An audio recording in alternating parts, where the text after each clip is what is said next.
All right, so our website is still looking a little bit sparse, and in fact, it's looking nothing like this, is it? But we're going to change that very, very quickly.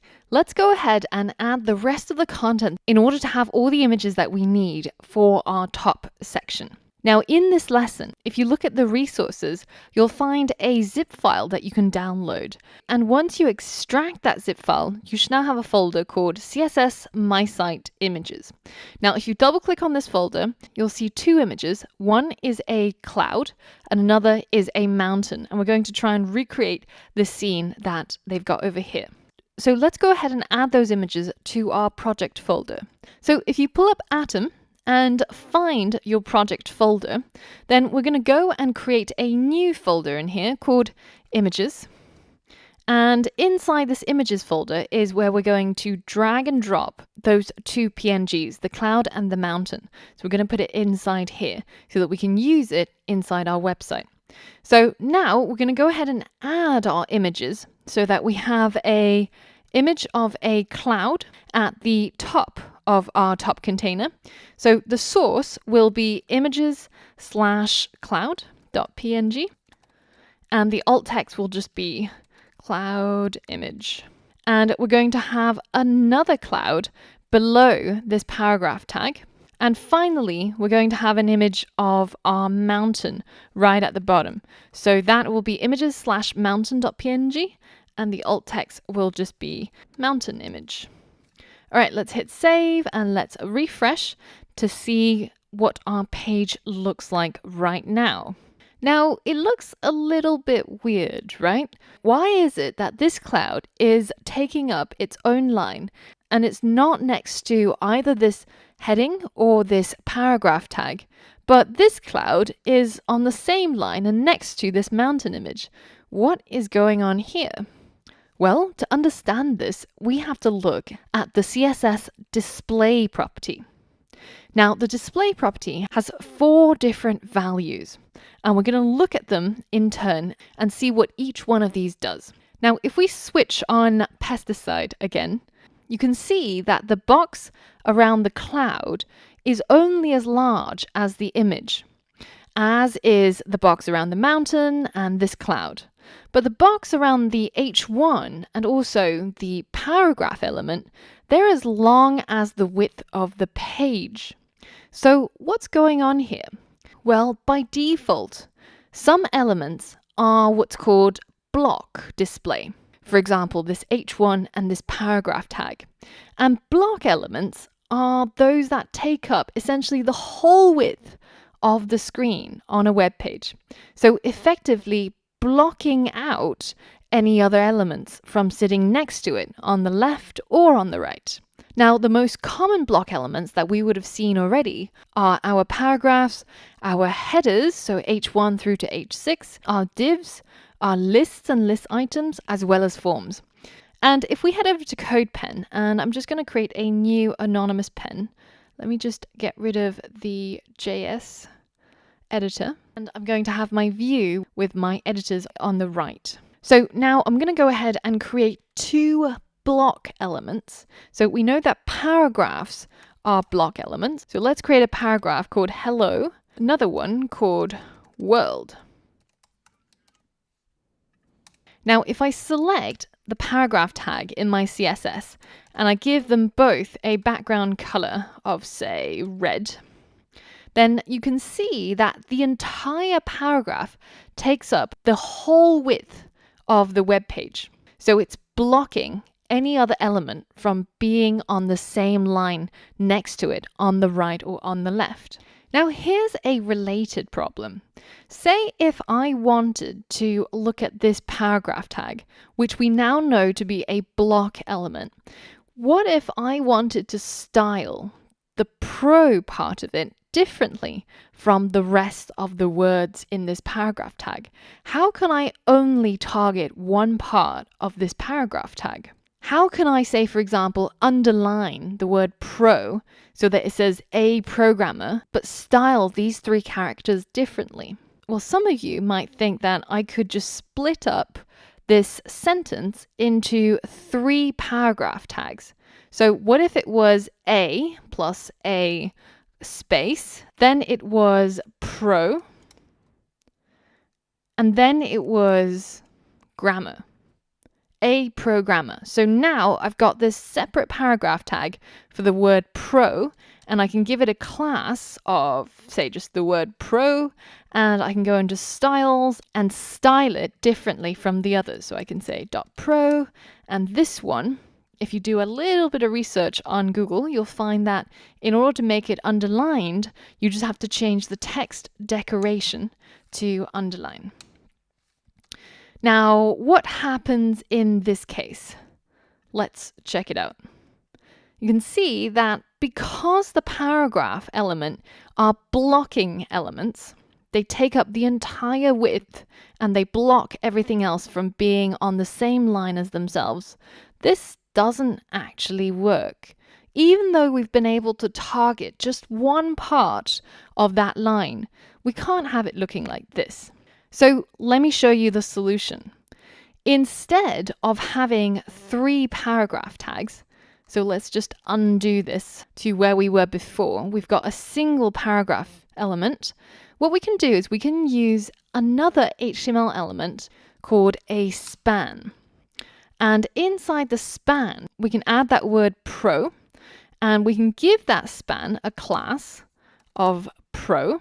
And because we've already selected that class in CSS and we're making that part underlined, then that is going to be applied to the word in this span. Now, if we hit save and we refresh, you can see that we've achieved what we set out to do. And this sentence is still on the same line.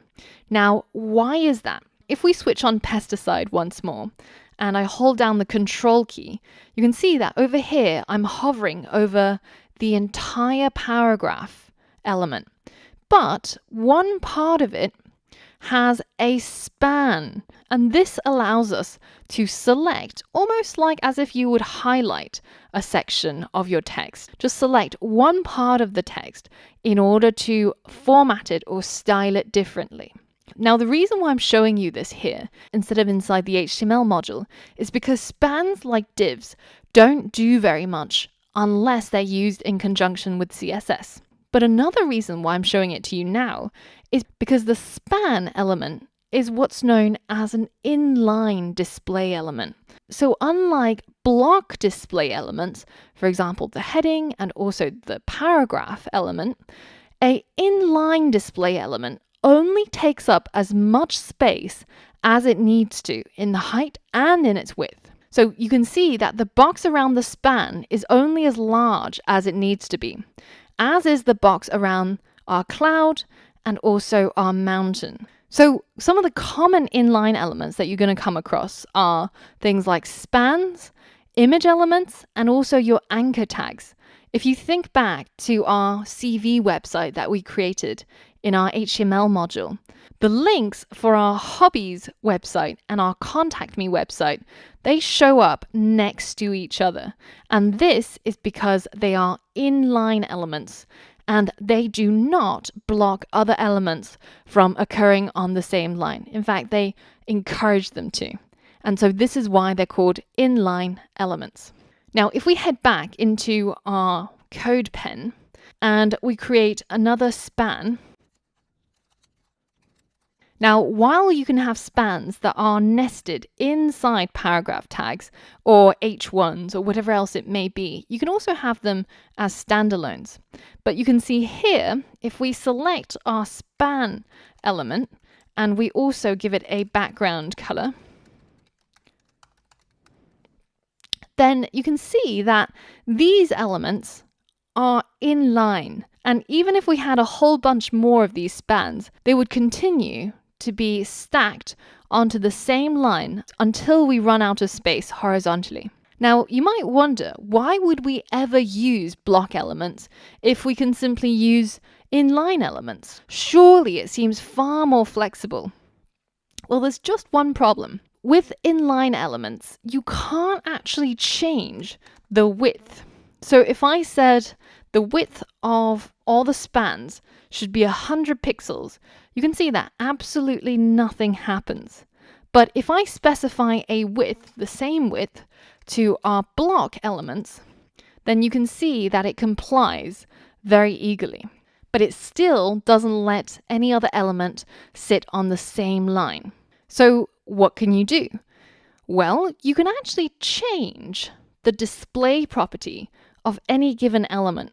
So I can make a paragraph element, which we know is by default a block element. I can change its display value to inline. And that makes all of our paragraphs inline elements and allows everything to sit next to each other on the same line. But you can see we've just lost the ability to change its width. Now, similarly, I can change the display property of our inline elements to block elements. And this allows me to change its width, but it doesn't let them sit on the same line. So what should I do if I wanted elements that can occupy the same line, but at the same time I can set their widths? Which one should I choose then? Well, you don't actually have to choose, because there is another type of display, which is called the inline block. And this kind of gives you the best of both worlds. So if instead of changing the paragraph element to inline, I'm going to change it to inline-block, then you'll see that not only am I allowed to change its width, you can see that it's now 100 pixels wide, but I'm also able to make them go onto the same line. So act almost like inline elements. And this is kind of what image elements are like by default. Now, I say kind of because, as always, reality is much more complex than that. But if you're interested, I'll provide a link to more discussion around this. But for our purposes, we're just going to treat images as if they are inline block elements, because we're able to change its width and height to whatever it is that we desire, and they also get displayed as if they're inline elements next to each other. So we've now covered 3 out of the 4 display values that we have access to. The last one is simply display none, and that just gets rid of our element. So let's head back into our code pen, and I'm going to give our second paragraph element a separate class. I'm going to call this second P, and I'm going to target it down here, dot second P, and I'm going to set its display value to none.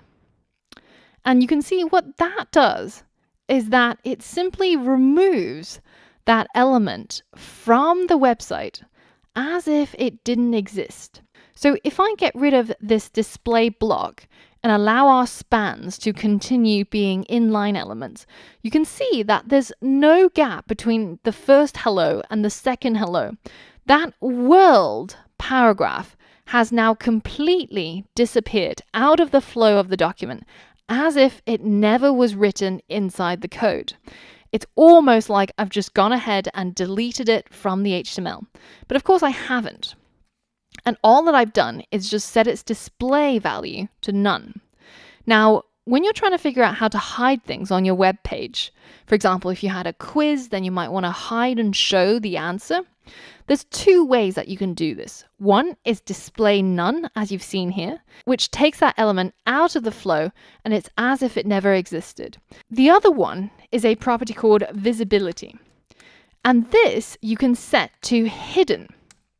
And what this does is that it makes that element disappear, but it keeps its original position and all the other elements still flow around it as if it's still there. It just can't be seen anymore. So whenever you're trying to make things disappear or reappear, think about what effect you want to have and choose between these 2 properties. So as we've seen in this lesson, the position of elements on screen are determined by many things. The box model, the margins, the size of the border, the size of the width and the height of the actual element, whether if it's display block or whether if it's display inline, whether if we're allowed to set its width or if we're not, But even before CSS comes into play, you have to remember that there's already rules that govern how your HTML elements should be displayed on screen. So to learn about that and to learn more about CSS positioning, I'll see you on the next lesson.